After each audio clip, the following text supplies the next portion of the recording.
with these gorgeous flowers. Aren't they beautiful? We are at Harry S Truman Birthplace here in Lamar, Missouri. And I love the flowers. I'm sorry, I think it's gorgeous. This is the house. We're going to see if we can go in, and I'll bring you back in just a moment. I love history. It doesn't matter what kind of history, so we're going to take a little history tour today.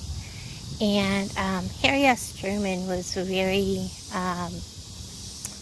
well liked, very well known. He did a lot of things, and this is one of the memorial stones that are placed here. And I'm just going to scan the whole stone because it is very large.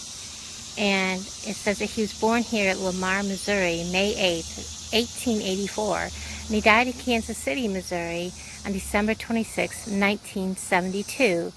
He was a patriot, statesman, and legionnaire, first legionnaire, President of the United States.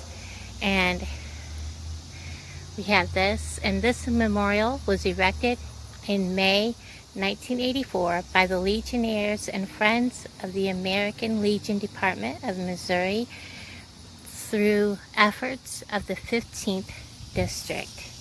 And I notice there's a little plaque back here by this tree. I love the flowers. And it says that this poplar was planted in 1987 is a direct offshoot of one planted by George Washington in Mount Vernon in 1786. And if you guys have never seen a poplar tree, let me show you its leaves. And I'll show you the tree a little bit. A poplar is very common here in Missouri. So let's go ahead and come down here. Yes, I have my driving Miss Daisy today because, you know me, I'm not going to drive very far. Here we have a very large shrine, and then we'll get a little closer because there's a lot here to take in. And it says, this is a seal of the President of the United States. And this shrine is dedicated to Harry S Truman, 32nd President of the United States of America, who was born at this location May 8th, 1884, and died December 26, 1972. And the quote is,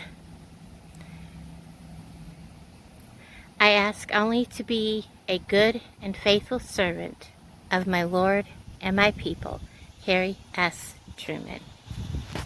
Now I can't see my screen because the sun is on it, so it's very hard for me to tell where I'm pointing, but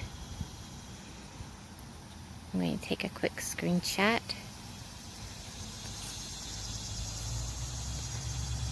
And we have this over here. And it gives a little input on what he served as. He was a vice president in 1945, and he was president of the United States. He served 8 years, 2 terms as a president. Now we're going to go ahead and we're going to come this way. It says, "Welcome to Harry S Truman Birthplace, State Historic Site." And you all can pause this. And it shows the floor plan. It's a 2-story house. And it says the parlor or living room is furnished with post-Civil War furniture.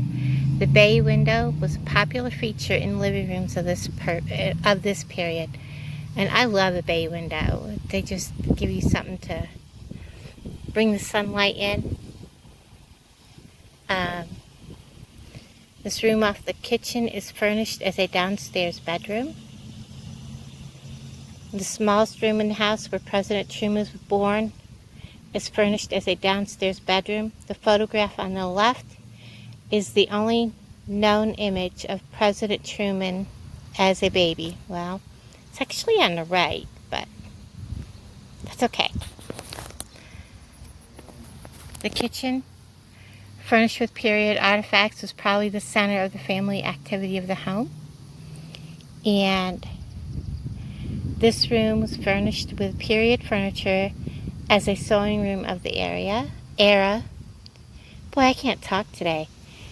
This is the largest upstairs room. It is furnished as a bedroom. So we're just going to walk around. I love this brick path. I'm going to kind of show you the house.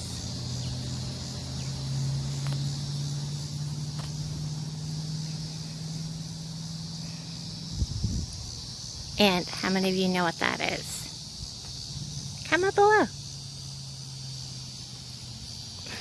The little moon in the door should kind of give it away. We have a outdoor privy or outhouse. Oh look, it's a two-seater, guys. We have one for children, one for the adults. Look, they even have a Sears catalog to use to wipe with. That is so cool, guys. Look at that. And there you have the door. And then we have a, look at that window. That is beautiful. And we have a well. I'm sure they use this to get their water. We have a little shed. This probably, they could have kept all kinds of things. They could have even done their laundry in here. Ooh. Look at these little bricks in the step.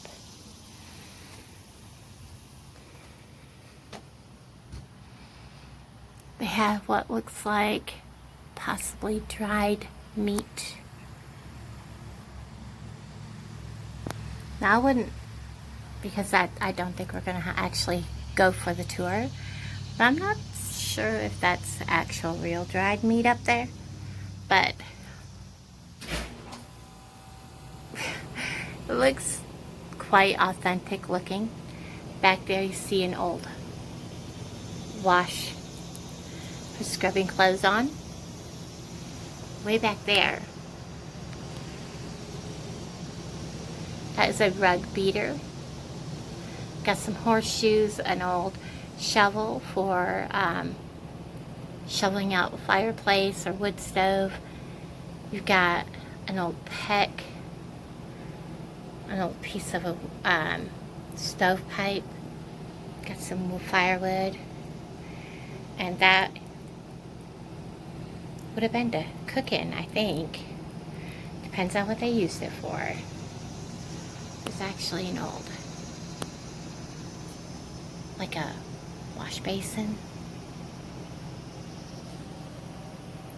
drying rack to dry herbs and flowers and corn, anything that they would have wanted to dry. They would have hung it from there, just like they've got these hanging. Pretty cool. You can see the horseshoe hanging back there. Not sure what all other implements are hanging back there that I can see from here. There is a, let me get it in frame,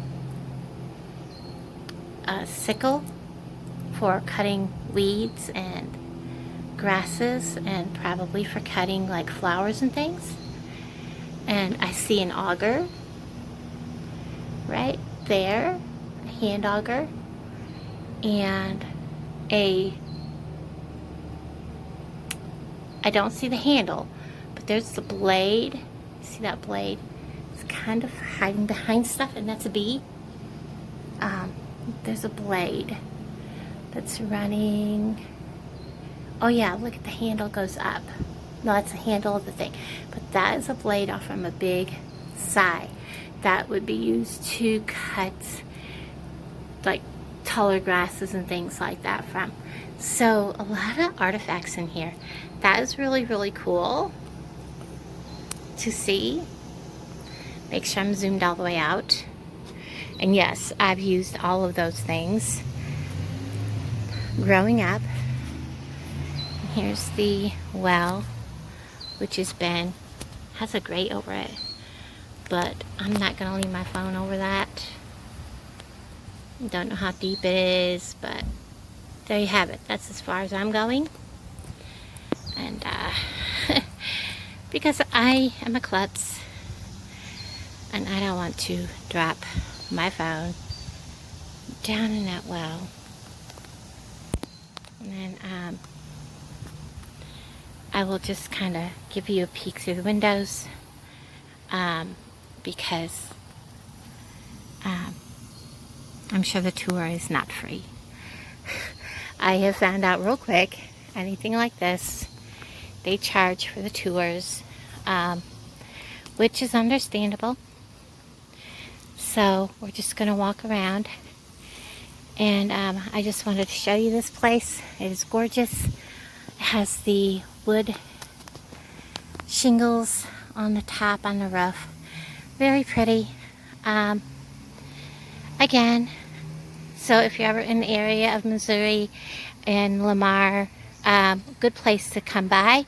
It is downtown, so you would want to plan this. This is a Sunday that I'm filming this, so yes, a good place for you to stop in and come by and check it out. So everybody, I hope you enjoyed this nice little clip. Hello. Hi. Was he their first one? Yes. So anyways, I'm going to take a picture from here. So everybody, thank you for hanging out with me, and I'll talk to all of you guys in the comments below. Bye everybody. So we're out looking at the Prairie State Park, looking for buffalo. We have not seen buffalo yet. We did see baby deer. And we're now at, I can't pronounce this, so I'm just going to show you, because this is right next to Prairie State Park. So it is like super bright. So just going to zoom in, show you that sign. You can pause that and read that. I'll walk back over here. And we'll come back over to this sign. Now, I hope you can read that. It says, this is the path of the earth people, blazed in orange, and the total trail length is 2-mile loop, estimated about an hour. Well, depends on how long it takes you to walk. And I just got bit already. Of course, no horses, bikes, or ATVs. And it talks about the things that you can experience on this trail, which is natural surface, and things like that. And of course, pets must be on a leash. I'm just going to walk out here a little bit and see if we can spot any roaming buffalo. I won't go too far out. Just kind of take a short little walk out this trail. And it is getting hot. Just to see, you know, what's out here. I myself would take, I don't know, maybe this week we'll come up here and we will camp after I get my bill pay done. Come up and just camp. And then we'll come up and hike all of these trails. That's what I want to do. Maybe that's what I'll do. But check this out. How beautiful. It is so peaceful, guys. So peaceful. Alright. Let's go see if I can find the rest of this. I don't know if you guys can see the buffalo, but they are moving across way, way out in the distance. There's like a brown streak moving towards that far set of big trees. And that's the closest we've been able to get to the buffalo here at Prairie State Park. And we are just inside and they are gone. That's how quickly buffalo will move. See if you can see them. Moved a little bit. So we've come down a little farther. I am zoomed as far as I can. And they're like right, get my finger, right about there, of my finger, kind of in the center of the screen. I know you can only see a few of them at the moment. And I don't think there's a road anywhere any closer than that. But they're pretty much dead center of all of the land. So